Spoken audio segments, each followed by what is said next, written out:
La nuit des élus. Voilà le sujet d'aujourd'hui avant que nous puissions faire notre prière. Cette chaîne de prière que nous faisons tous les jours ici par cette chaîne et aussi ce mois nous vivons au sein de notre église le mois de la justice. E a Bíblia diz ici, qui accusera les élus de Dieu? C'est Dieu qui justifie. Qui accusera les élus de Dieu? C'est une question. C'est Dieu qui justifie. Qui les condamnera? Christ est mort, bien plus, il est ressuscité. Il est à la droite de Dieu et il intercède pour nous. Cela veut dire, si je suis un élu de Dieu, et si le Seigneur Jésus intercède pour moi à la droite de Dieu Père, sûrement que je serai justifié. C'est ma foi au Seigneur Jésus qui me justifie devant Dieu. Je suis justifié par Dieu à travers ma foi en Christ. Mais ce n'est pas une foi seulement verbale, parce que ça c'est facile. C'est une foi accompagnée d'attitude, attitude de foi. Comme nous voyons dans le témoignage que nous sommes en train de vous montrer ici tous les jours. Et vous pouvez regarder toutes les prières précédentes et vous allez voir les témoignages. Chaque témoignage est plus fort que l'autre. Mais sont des personnes qui ont manifesté la foi. São des personnes qui ont manifesté la persévérance, la foi, la confiance, le sacrifice, la prière, qui se sont abandonnés sous les bras de Jésus. Se sont eux-mêmes abandonnés sous les bras de Jésus. Et ces personnes nous racontent les témoignages. Sont les élus de Dieu. Et pour comprendre bien le sens d'être un élu de Dieu, nous avons fait la comparaison avec le mariage. Par exemple, quand je me suis marié, j'ai choisi Claudinéia pour être ma femme. Je l'ai choisi pour être ma femme. Et elle, de sa part, m'a choisi aussi pour être son mari. Les deux parties se sont choisies mutuellement. Et pour cela, nous nous sommes mariés. Cela fait déjà, va compléter cette année 34 ans de mariage. Dieu vous a choisi. Et je peux vous prouver qu'il vous a choisi. Vous regardez cette émission maintenant. Alors, pourquoi? Parce que vous êtes un choisi de Dieu. Mais vous, de votre part, vous devez le choisir aussi. Et le mettre en première place dans votre vie. La nuit des choisis, la nuit des élus, de ceux qui auront de Dieu justice. Le mercredi, attention, le mercredi 16 juillet, l'évêque Macedo sera avec nous ici à Genève. Rue de Genève 96, rue de Genève 96, ici à Tonnerre, vous êtes mon invité spécial. Il y a ici un grand parking, il y a des places, tout est préparé pour que vous puissiez participer de cette réunion très spéciale. Et vous pouvez venir même de loin, pas de problème. Vous pouvez venir même de loin. Vous pouvez venir si vous avez la foi pour participer de la nuit des élus. Combien de fois as-tu crié et le ciel a semblé rester silencieux? Combien de nuits en larmes? Combien de jours où tout semblait perdu? Mais malgré tout, tu n'as pas cessé de croire. Tu n'as pas été oublié. Dieu a entendu chaque prière et a vu chaque acte de foi. Et Dieu ne ferait-il pas justice à ses élus qui crient à lui jour et nuit, et tarderait-il à leur égard? Je vous le dis, il leur fera promptement justice. La nuit des élus arrive, avec la présence de l'évêque Edir Macedo à Genève, au temple de la foi de Tonnerre, une nuit marquée dans le ciel. Quem crê, ou quem acredita naquilo que está escrito, que Jesus falou, esse é escolhido. Une réunion pour ceux qui ne renoncent pas, pour ceux qui continuent à crier à Dieu, même quand tout semble impossible. Une nuit pour les persécuter, les rejeter, les humilier, mais qui n'ont jamais abandonné la foi. Une nuit pour ceux qui savent que la justice de Dieu ne faillit jamais. Le moment est venu. Le moment où le Très-Haut se lève pour faire justice à ses élus. Invite ta famille, apporte ta foi et prépare-toi à vivre l'accomplissement de la promesse de Dieu dans ta vie. La nuit des élus, mercredi 16 juillet, à 20h, Église universelle, Temple de Tonnet, rue de Genève, 96, avec la présence de l'évêque Edir Macedo. Dieu ne tardera pas, il fera justice, et il la fera rapidement.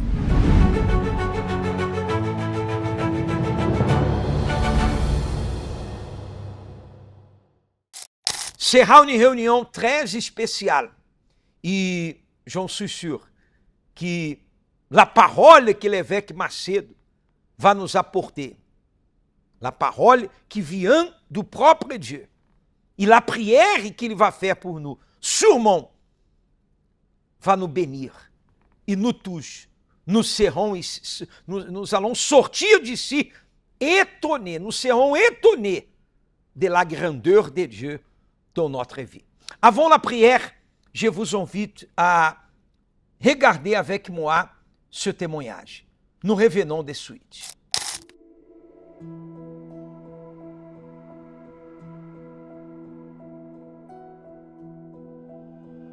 Je me considérais comme la personne la plus laide du monde. Je suis né avec une maladie rare, appelée syndrome de Pierre-Robin. Et en plus de ça, je suis aussi né avec la luette, la clochette du palais ouverte, et avec des oreilles pointues, des oreilles de lutin. Cela rendait mon cas encore plus rare. J'ai entendu dire par les médecins de l'hôpital où je faisais mes suivis que mon cas, c'était moi et une autre personne dans le monde. Je me souviens que pour une de ces opérations, j'ai eu 2 extenseurs posés sur mon os. Et je me souviens que tous les jours, mon père devait tourner une clé. Ici, je ressentais la douleur de l'os qui avançait. Tout ça pour faire avancer mon menton. Sur cette autre photo de la radio que j'ai, on peut voir les plaques de platine qui ont aussi été posées sur mon visage. À l'époque, j'étais enfant et je voyais que j'étais différent du reste du monde. Je trouvais ça génial, je trouvais ça super. Mais en arrivant à l'adolescence, les choses ont commencé à changer. J'ai commencé à remarquer le regard des gens, parfois des chuchotements dans les coins. C'était impossible de ne pas voir que parfois la personne fixait mes défauts physiques. J'ai commencé à me laisser pousser les cheveux pour pouvoir cacher mes oreilles. Une fois, en cours d'histoire, le professeur parlait d'une civilisation ancienne qui sacrifiait les enfants qui naissaient avec une quelconque malformation. Et ça me dérangeait déjà, parce que ce sujet me mettait mal à l'aise. Mais quand j'ai regardé sur le côté, un camarade de classe a regardé un autre et a chuchoté « Caillou ». Là, j'ai compris que c'était pour moi. Je me suis baissé sur ma table, je me suis renfermé et j'ai commencé à pleurer. Le prof a demandé ce qui se passait. Je ne parlais pas. Je suis rentré à la maison avec la tête douloureuse d'avoir autant pleuré. C'est à l'adolescence que mes parents se sont séparés. Ça a encore plus ébranlé mon intérieur. J'étais dans cette phase où les camarades de classe sortaient avec des filles, des jeunes filles, et s'embrassaient. Et même ça, j'avais du mal ça a généré en moi une énorme insécurité au point de ne pas réussir à m'approcher. Je me regardais dans le miroir et plusieurs fois je me demandais pourquoi est-ce que Dieu m'a fait ainsi? Si j'avais pu, je serais retourné dans le ventre de ma mère pour naître complètement différent.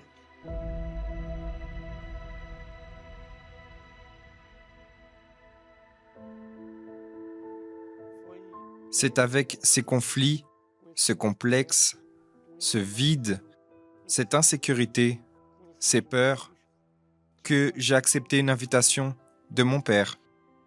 Mon père était déjà à l'église depuis quelques mois. Et quand j'ai mis les pieds pour la première fois à l'église, waouh, j'ai ressenti une paix tellement grande.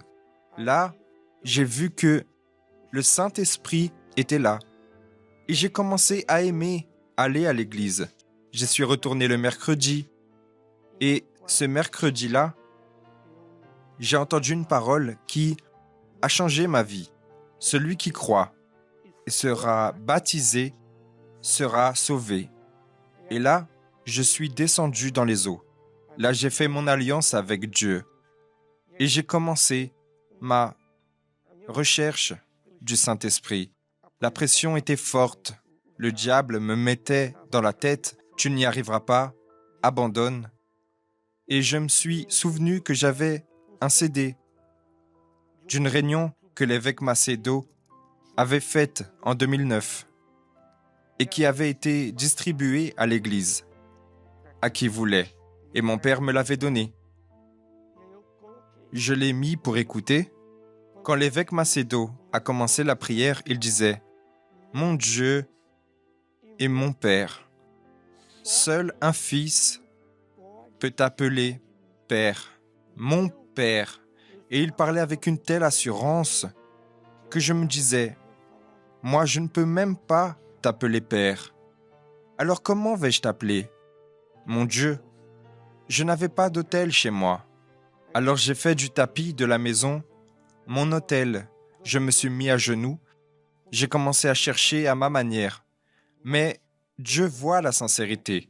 Et au moment où l'évêque a dit « Recevez le Saint-Esprit », là, une joie, une allégresse que je n'avais jamais ressentie de ma vie. Ce n'était pas une émotion, c'était une source qui jaillissait de moi. Une source de joie, une source de paix, une source de certitude que non seulement Dieu existait, mais qu'il était avec moi et qu'il était mon Père. Je voulais sortir de là pour dire à tout le monde, Jésus existe. C'est comme ça que le Caillot, qui se voyait autrefois comme la personne la plus laide du monde, s'est mis à se voir comme le garçon le plus beau. Je me regardais dans le miroir et je me regarde encore dans le miroir en me disant que je suis beau. Ça va exploser.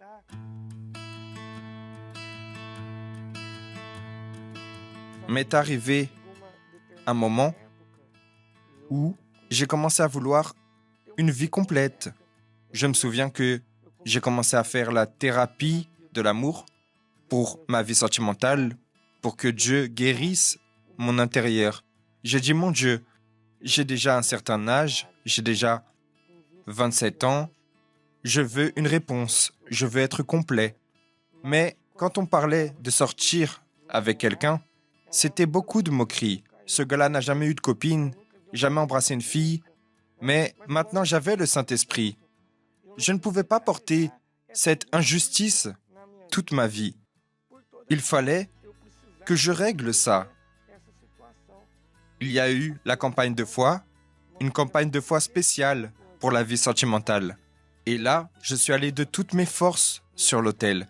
J'ai fait ce que Dieu m'a demandé. Et quand je suis descendu de l'autel, je suis descendu avec la certitude que Dieu allait faire quelque chose. Je ne savais pas comment, quand, qui ce serait, mais une chose, je savais. Dieu allait poser sa main. Et dans mon église, il y avait une jeune fille et en la connaissant, plus j'étais avec elle à la force jeune, plus je voyais que c'était une personne de foi. Aussi incroyable que cela puisse paraître, son apparence me plaisait beaucoup aussi. Et j'ai eu une pensée. Donne-lui un chocolat. Et je me suis dit, c'est fou, donner un chocolat. Le lendemain, j'ai cherché une amie que nous avions en commun, qui est ouvrière aussi, l'ouvrière Louise. Et je lui ai dit, Louise, donne-lui le chocolat, parce que si je lui donne moi-même, elle ne va pas vouloir. 2 jours plus tard, Bianca est venue me voir et on a commencé à parler. On a parlé pendant 3 semaines en faisant la thérapie de l'amour. Puis on a commencé à apprendre à se connaître. Mais on ne savait pas qu'on allait affronter nos plus grands combats. Une personne de sa famille a dit « Je ne laisserai pas Bianca se marier avec toi. » Et ils ont même dit que j'avais fait de la sorcellerie. Comment c'est possible? Bianca, si belle, amoureuse, en couple avec Caio, ça ne peut être que de la sorcellerie, ça ne peut être qu'un sort. Jusqu'à ce qu'après, beaucoup de luttes, de prières, de sacrifices, de vœux sur l'autel, après 1 an et 11 mois, on a appris à se connaître, on s'est fiancés, et grâce à Dieu, on s'est mariés.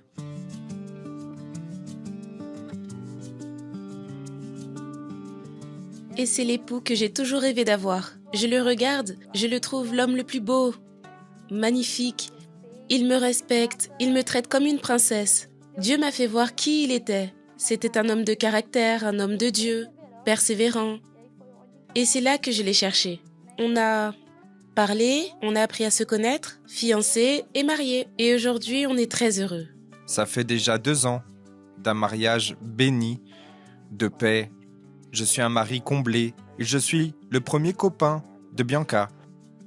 Elle est ma première copine. Ça a été la première fille que j'ai embrassée et ce sera la seule. Dieu n'a pas tardé. Dieu a pris le temps de faire les choses bien. Il a pris la bonne personne pour la bonne personne. Et il nous a unis. Dieu est celui qui veut le plus, la personne qui veut le plus faire justice dans notre vie.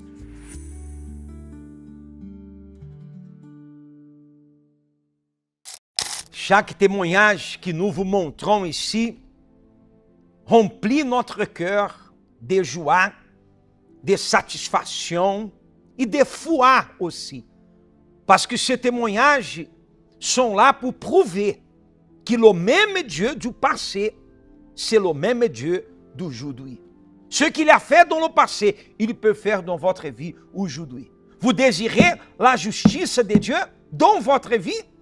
Je vous invite à être personnellement avec nous le plus vite possible. C'est vous de choisir le jour. L'église est ouverte tous les jours. Et le 16 juillet à 20h avec la présence de l'évêque Massé. Vous êtes mon invité spécial. Nous allons maintenant parler avec Dieu.